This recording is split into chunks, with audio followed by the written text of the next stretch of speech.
বিশাল এই ট্যাঙ্কে পানি ধরে 10 লাখ গ্যালন।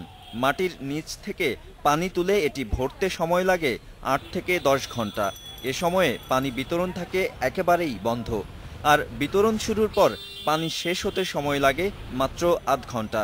পানি জোটে না সবার কপালে। পানির স্তর নেমে যাওয়া, জনসংখ্যার চাপ, বহুতল ভবনের সংখ্যা বৃদ্ধি, এসব কারণে ট্যাঙ্কের মাধ্যমে পানি সরবরাহ করে কুলিয়ে উঠতে পারছে না ঢাকা ওয়াসা। ১৯৮০-র দশক থেকে ট্যাঙ্ক দিয়ে পানি বিতরণ ধীরে ধীরে কমে আসে। এখন কয়েকটি এলাকা ছাড়া ব্যবহার হয় না এগুলো।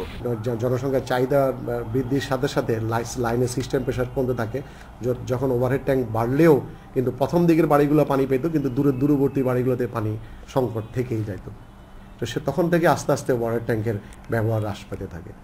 ওয়াসার হিসাবে রাজধানীর ৩৫টি পানির ট্যাঙ্কের মধ্যে সচল আছে 11টি, পুরোপুরি নষ্ট হয়ে গেছে 3টি। এগুলো সংস্কারেরও নেই কোনো পরিকল্পনা। এই মুহূর্তে আমাদের নাই, কারণ হলো যেহেতু এখনকার আমাদের যেই টিউবওয়েল দিয়ে যে পানি আমরা সাপ্লাই করতেছি, এটা করতে গেলে এটা করে যেই বেনিফিট পাবো তার চেয়ে আমাদের